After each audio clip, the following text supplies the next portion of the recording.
Hello and welcome to Mr. Randy's Wine and Spirits. I'm Mr. Randy, and today we're going to be doing another full review episode. Sorry, let me get it. If you're new to the channel, hello, welcome, come on in. All my returning viewers, you know how we do, so let's do it to it, shall we? So today's full review is going to be it's a revisiting series. So when I do a revisiting series, I think back on the bottle or label or an expression that I had I want to say at least a year in my past that I felt a certain kind of way. I didn't quite care for it. I wanted to give it another try. So that's what the revisiting series is about. So this is the second time I've had the Larceny. This is a small batch, 92 proof, Kentucky straight bourbon whiskey. It's a wheated bourbon mash bill, stolen by John E. Fitzgerald. Yeah, that's the story behind that is that John Fitzgerald worked for the government. And he had keys and access. He had keys and access to, I guess, some vaults or something where they were storing this, where the whiskeys were being stored.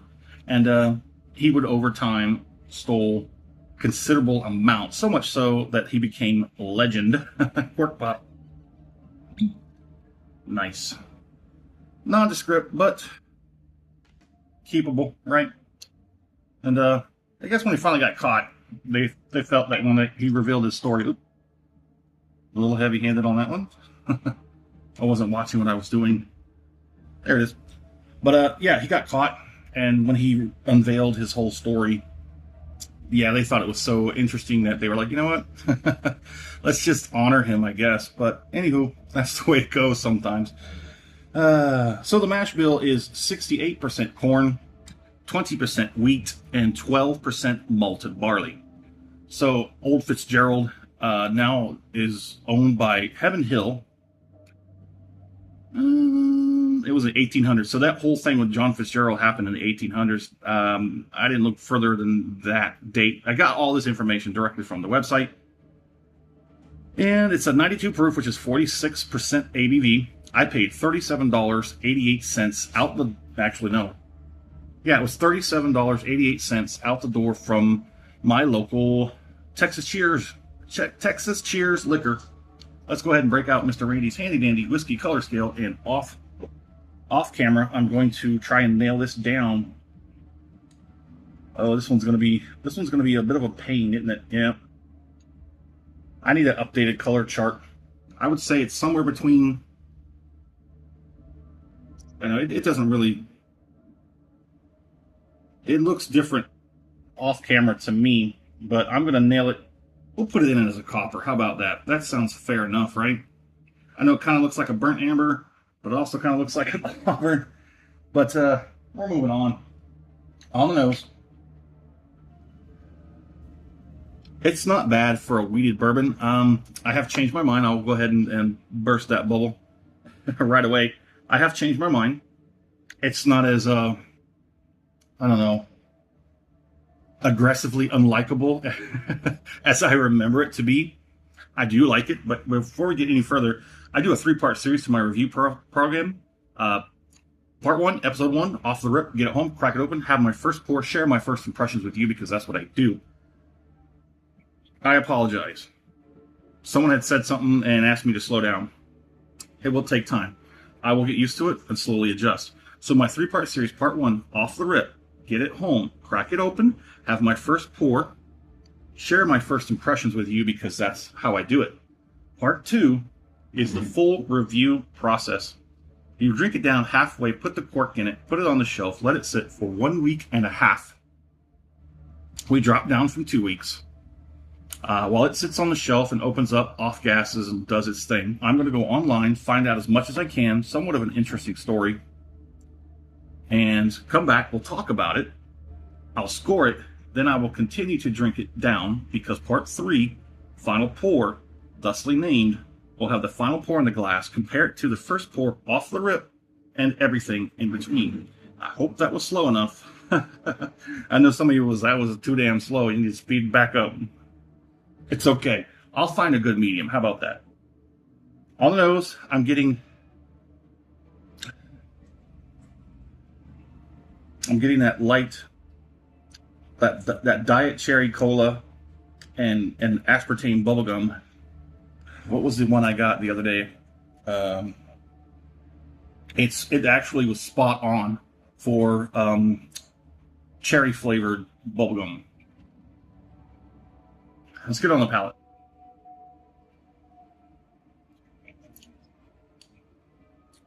Much easier to sip, but we do have that situation where we came for off the rip. Off the rip, everything is tight. It's been captured in that bottle for so long. It needs to off gas.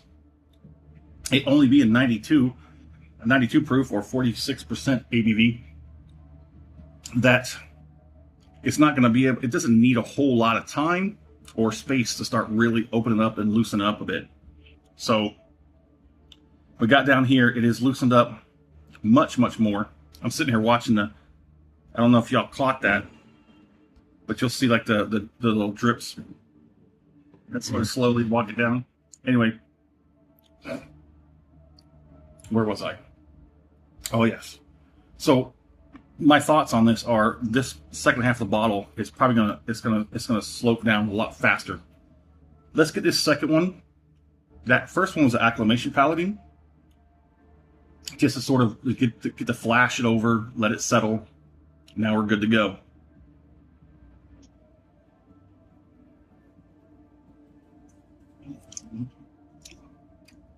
And while I'm doing this, I'm working it out, but I'm also coating that glass really well so that you can get a look at the viscosity. And it looks pretty good. Transfers pretty well to the mouth. It's slightly oily, which is nice. Still, it still feels a little loose, although the heat, and we'll call it a heat because the heat in the back is slowly turning up. It's slowly turning up. That second palating, that second tasting, really cranked it up a little bit. It took it from a 1 to a 3. And I'm just slowly, as I talk, I'm working out the palate and relaxing everything and getting it all, salivating everything, working the juices, just working everything through. If you like the video, go ahead and hit that thumbs up button. If you haven't subscribed to the channel as of yet, do so now while you're there, so all this content will come to you. Let me know. I'm always open to constructive criticism, and I'm willing to take it all into consideration. So nose. Yeah, it's like, I also get some butterscotch, but like a light butterscotch, not like a sweet candy butterscotch. Maybe like a little bit lighter butterscotch, something you might use in baking. I don't get any toffee. I do get a slight bit of pencil eraser, light dustiness.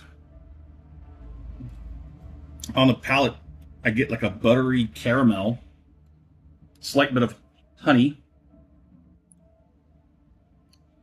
Let's go ahead and do this finish.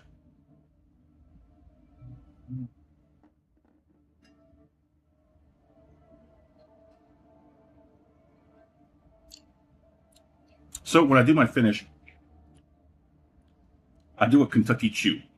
What is a Kentucky Chew, you say? Well, that's when you take in your sip or take or whatever, and you remove as much air as you can, and you hold it in your mouth, and you just kind of slowly swirl. Don't swish like it's mouthwash. You just kind of make it go back and forth, to and fro, pitch and yaw. Get the whole entire mouth working and saturated. And you'll know when you're done with that process when the liquid in your mouth turns from the temperature it's in this glass, because you'll feel it. Once you take it in your mouth, you'll feel it. Then you'll feel it when it changes, when it drops, the temperature rises up and it matches your body temperature. You'll notice it. After you do that a few times, you got it. Try it and tell me what you think, because that will take it to a different level. Once it's warmed up, it really it just sort of like loosens up and it runs around and it covers a lot of places, and it really tells you more about it. And then I continue to talk like this. We're doing the same process. We're working out the palate, the taste buds. We're stretching everything out. So I got a good. It's more than a 3 on the back end heat. Cheeks are a 2, the jowls 2, top of the tongue is kind of flashed over a little bit. It's probably a mild 2.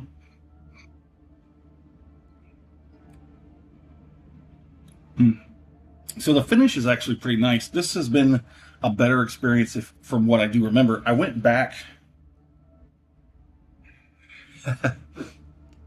to watch the original video I made in April of 2025. I completely forgot about that video and how I did it. Back then, I didn't do the 3-part process. Back then, I did a 1-part process, basically about in the middle where we do the full review.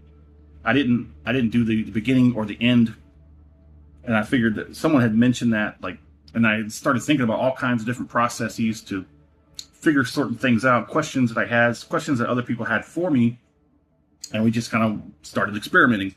So I started doing the 3-part series. Off the rip, full review, final pour. They can change. A lot of times they do change. A lot of times they get worse. A lot of the times they get better. Sometimes they stay exactly the same through and through from tip to tail. But yeah, it kind of bummed me out watching that old video because it was about my dog and still kind of sad. But anyway, we got to move on, right? So let's put a score on this, shall we? I know I'm going to score it better than I did last time. I don't remember what the actual score was, but I don't think I had a straight process enough. But let's put a score on it. For under $40, and I paid more than I could have. Not that I should have. I paid just enough, I think, from this my local independently owned and operated little chain they have here, Texas Cheer Liquors. They have a handful, almost like a dozen here. I bought this from my local one. They had to source it from somewhere else because they were out of stock. And he got it to me in a couple of days. I came back and picked it up. Took a while to get it cracked and get it going. But if I would have got this probably from like Specs or Total Wine, I probably would have paid closer to $30. But we'll say it's like $35 out the door. We'll be fair, between $30 and $40. We'll just split the difference. $35 for a 92 proofer. That's a lower proof. I really prefer somewhere more the 95, 96. Somewhere between 95 and 100 is just fine. Nothing really over 100, please. If you know, you know. But $35 for a 92 proofer. It's a wheated. It's actually not a very strong wheated bourbon. I think it's pretty decent. I'm going to give it I'll give it a solid 4 out of 5. How about that? A solid 4 out of 5. I'm not particularly fond of wheated bourbons with that high wheat. I'm more of a malted barley kind of guy and rye. So, I mean, if you replace that wheat with rye, you get something completely different. And as far as I'm concerned, more enjoyable. But I'm not saying this isn't enjoyable. It is. Do what you do. Do as you please. My fair price, like I said, I'd feel better at this bottle at $30. I think I've seen it at $30 in a few places, but of course, coming off of an independently owned operated store, an indie store, your prices are going to be somewhere between $10 to $15 more because they have markups and they have, their overhead and their margins to think about. Big box stores can cut prices really low in order to sell fast and make money faster. They make more money in the long run, but they don't make it as fast. Like I said, my fair price, $30. Would I buy this again? Not particularly, no. I have been considering other offerings, other variations to Larceny. If you have one of the suggestions you might think I might like, remember, if it's a higher proof, like a barrel proof, I'm gonna have to proof it down. I will have it, all natural, just as it comes, just for the experience. But after that, I'm gonna be proofing it down, just to drink it off to proof it down. Well, we're on 15 minutes, so I guess we're done. In the comment section, love to know where you're at. What are you currently drinking? Have you had a Larceny? What do you think about it? Let's talk about it. And as always, thanks for stopping by here at Mr. Randy's Wine and Spirits. We're going to call it a good one.